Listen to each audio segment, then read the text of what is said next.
శ్రీకాకుళం జిల్లా టెక్కలి నియోజకవర్గంలో రాష్ట్ర వ్యవసాయ శాఖ మంత్రి కింజరాపు అచ్చెన్నాయుడు పర్యటన. కోటబొమ్మాళి మండలం పట్టుపురం గ్రామంలో ఎన్టీఆర్ సామాజిక పెన్షన్ల పంపిణీ చేసిన మంత్రి.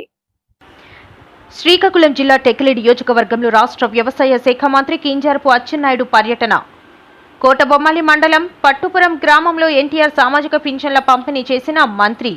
1,63,00,000 రూపాయల అంచనా వ్యయంతో పలు అభివృద్ధి కార్యక్రమాలకు శంకుస్థాపన, ప్రారంభోత్సవం చేసిన మంత్రి. ఎన్నికల్లో ఇచ్చిన హామీలను 99% పూర్తి చేశాం. ప్రతి గ్రామానికి సాంకేతిక పరిజ్ఞానాన్ని అందించేందుకు రాష్ట్రంలో 6,000 సెల్ టవర్లు ఏర్పాటు చేస్తున్నాం. రాష్ట్రంలో అర్హత గల ప్రతి పేదవానికి పక్కా ఇల్లు నిర్మించాలన్నదే కూటమి ప్రభుత్వ ప్రధాన లక్ష్యం. 2029 సంవత్సరం నాటికి 18 లక్షల ఇల్లు నిర్మించి పేదలకు అందిస్తాం. రాష్ట్ర సామాజిక పెన్షన్ల కోసం ప్రభుత్వం 55,000 కోట్ల రూపాయలు ఖర్చు చేస్తున్నాం. 2014 నుండి 2019 సంవత్సర కాలంలో తెలుగుదేశం పార్టీ హయాంలో మంజూరు చేసిన ఇల్లు నిర్మించి బిల్లు గత ప్రభుత్వం చెల్లించలేదని వాటికి కూడా త్వరలో చెల్లించడం జరుగుతుంది. పాడి రైతులకు అండగా మినీ గోకులం షెడ్డును ప్రారంభించిన మంత్రి. 5 ఏళ్ల వైకాపా పాలనలో అన్ని రంగాలతో పాటు పాడి పరిశ్రమ కూడా నిర్వీర్యం చేశారు.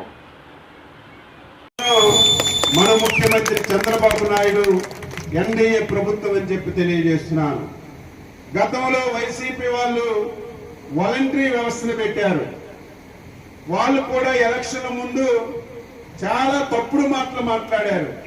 చంద్రబాబు నాయుడికి మీరు ఓటేస్తే మీ ఇంటికి పింఛన్ తాడు, మీరు ఎక్కడికో వెళ్ళి పింఛన్ తెచ్చుకోవాలి, మీకు చాలా ఇబ్బందులు పడతాయి అని చాలా మంది చెప్పినా సరే మా మీద, ఎన్డీఏ మీద, చంద్రబాబు మీద నమ్మకంతో మీరు గెలిపించారు. ఇచ్చిన మాట ప్రకారం తెల్లవారి 6:30 గంటలకే మీ ఇంటి దగ్గరికే తెచ్చి పింఛన్లు ఇస్తున్నాం. పింఛన్లు ఇవ్వడమే కాదు, మధ్యాహ్నానికి మళ్ళీ మీకు ఫోన్ వస్తుంది. ఏమమ్మా మా ఆఫీసర్ మీ ఇంటికి వచ్చాడా, పింఛన్ ఇచ్చాడా, పింఛన్ ఇచ్చేటప్పుడు ఏమైనా డబ్బులు అడిగాడా, లేకపోతే మర్యాదగా ప్రవర్తించాడా, అమర్యాదగా ఉన్నాడా, మీ ఇంటి దగ్గరికే ఇచ్చాడా, లేదా ఆయన ఎక్కడికైనా పిలిపించుకున్నాడని మీకు ఫోన్ చేస్తున్నాం. ఇది చాలా ముఖ్యమైన విషయం. ఏదో ఫోన్ వస్తుంది కదా దీన్ని నొక్కిద్దామంటే తప్పులుంటే సరి చేసుకుని ముందుకే. ఇప్పుడే నేను ఒక ఇంటికి వెళ్ళాను, అందరికీ 4,000 ఇచ్చాను, ఒక ఆవిడికి 8,000 ఇచ్చాను. సెక్రటరీకి అడిగాను, ఏవయ్యా ఈవిడికి 8,000 ఇస్తున్నామంటే గత నెలలో లేదండి, గత నెలలో తీసుకోలేదు, అందుకే ఈరోజు 8,000 ఇస్తున్నామని.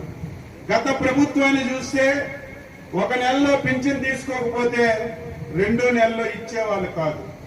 మనం ఆ విధంగా కాకుండా ఒక నెల తీసుకోకపోయినా, 2 నెలలు తీసుకోకపోయినా 3వ నెలలో 3 మాసాల డబ్బులు మీ ఇంటికి తెచ్చి ఇస్తున్న విషయాన్ని మీరు గుర్తుపెట్టుకోవాలి. గతంలో ఎవరైనా భర్తలకి పెన్షన్ వస్తే, ఏదైనా ఆరోగ్యం బాగులేక చనిపోతే భార్యలకు ఇచ్చేవాళ్ళు కాదు. ఈరోజు మనం వచ్చి భర్త చనిపోతే ఈ నెలలో, వచ్చే నెలలోనే భార్యలకు ఇస్తున్నాం. కానీ ఇంకా పెద్ద సమస్యలు ఉన్నాయి. ఒరిజినల్ గా పెన్షన్ రానిటువంటి భర్తలు చనిపోయారు చాలా మంది.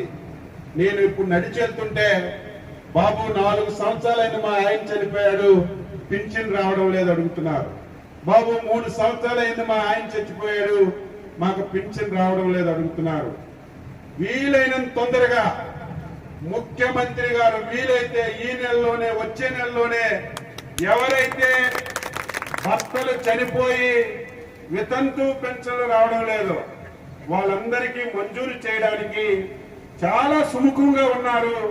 నాకు తెలిసి ఈ నెలలో, వచ్చే నెలలో ఒక నిర్ణయం తీసుకుంటే, ఇప్పుడే ఈవిడొచ్చింది, భర్త చనిపోయాడు, 4 సంవత్సరాలు అయింది, పింఛన్ రావడం లేదని. వీళ్ళందరికీ పింఛన్లు ఇచ్చే కార్యక్రమం చేస్తాం. ఇంకా చాలా మంది వృద్ధులు ఉన్నారు.